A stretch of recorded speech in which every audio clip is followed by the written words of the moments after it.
ஜெர்மனியின் பாசவ் எல்லை பாதுகாப்பு போலீசார் வியன்னா நோக்கி சென்ற விரைவு ரயிலில் சோதனையிட்ட போது 39 வயது மதிக்கத்தக்க பயணியின் சூட்கேஸிலிருந்து 1,50,000 யூரோக்கள் மற்றும் சுவிஸ் பிராங்குகள் கண்டுபிடிக்கப்பட்டன. அந்த பயணத்திற்கான முறையான ஆதாரங்களை அவரால் வழங்க முடியாததால் அவர் மீது பண மோசடி வழக்கு பதிவு செய்யப்பட்டுள்ளது.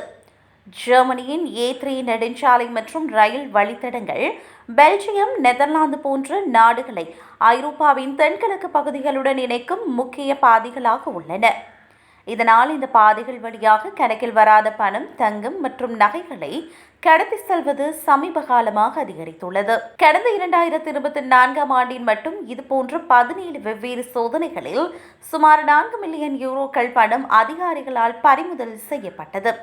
2023ஆம் ஆண்டு இதே நெடுஞ்சாலையில் 50 கிலோ தங்க கட்டிகள் மற்றும் கோடிக்கணக்கான பணம் சிக்கியது குறிப்பிடத்தக்கது. பாசவ் அருகே கடந்த சில மாதங்களுக்கு முன் 37 வயதுடைய சிறிய நாட்டு நபரிடமிருந்து பல லட்சம் யூரோக்கள் பறிமுதல் செய்யப்பட்டது.